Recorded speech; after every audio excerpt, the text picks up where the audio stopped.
Je vais essayer d'améliorer l'image de Elkiki qui a posté son illustration sur le Discord Apprendre à dessiner. Une des premières choses que j'enseigne à mes élèves, c'est de faire des vignettes. Ça permet d'améliorer énormément la composition. Je peux prendre exactement le même concept, poser le parapluie peut-être un petit peu plus grand pour qu'on puisse voir peut-être un peu mieux la petite fille. Et les filaments de la méduse viennent vers la caméra. Déjà, ça va donner une impression de profondeur. On va comprendre un peu mieux les plans. Placer le parapluie, toujours avec la même lecture, mais vu d'en dessous. Et en fait, là, on verrait sous la mer. Et une troisième possibilité, faire une fausse perspective. Sur l'original, on voit vraiment pas beaucoup la petite fille, on voit vraiment pas beaucoup la méduse et on voit beaucoup de vide. Une fois que j'ai fait 2-3 vignettes, j'en choisis une, je coupe pas tout en deux, hein. Je garde toujours ce rapport 2 tiers, 1 tiers. Je peux commencer à faire le corps de ma méduse, donc il va pointer dans cette direction-là, je peux me donner un axe ici. Je vais mettre 2-3 vagues, donc pour raconter une histoire, c'est bien de créer une ambiance. Un peu de mouvement dans l'eau, un peu d'écume. On va faire le parapluie vu légèrement de dessous, en passant par le milieu comme ça.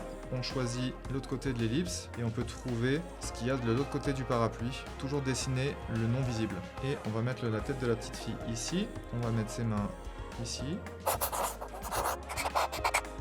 Là, vous avez une liberté d'action, donc vous pouvez mettre 2-3 éléments en arrière-plan. Donc là, on est à moitié sous l'eau, à moitié sur l'eau. On a joué un petit peu. Donc là, c'est une vraie illusion d'optique, mais ça permet de décrire toute l'action. C'est pour ça que c'est très important de réfléchir à votre image à ce stade avant de mettre la couleur. C'est du croquis préparatoire. Après, une fois que vous avez fait ce travail-là, vous pouvez passer à la suite. Si vous apprenez avec le crayon, vous allez prendre beaucoup plus confiance en vous qu'avec le digital, parce qu'au final, le digital, ça vous permet de revenir très rapidement en arrière et on prend des sales habitudes avec ça.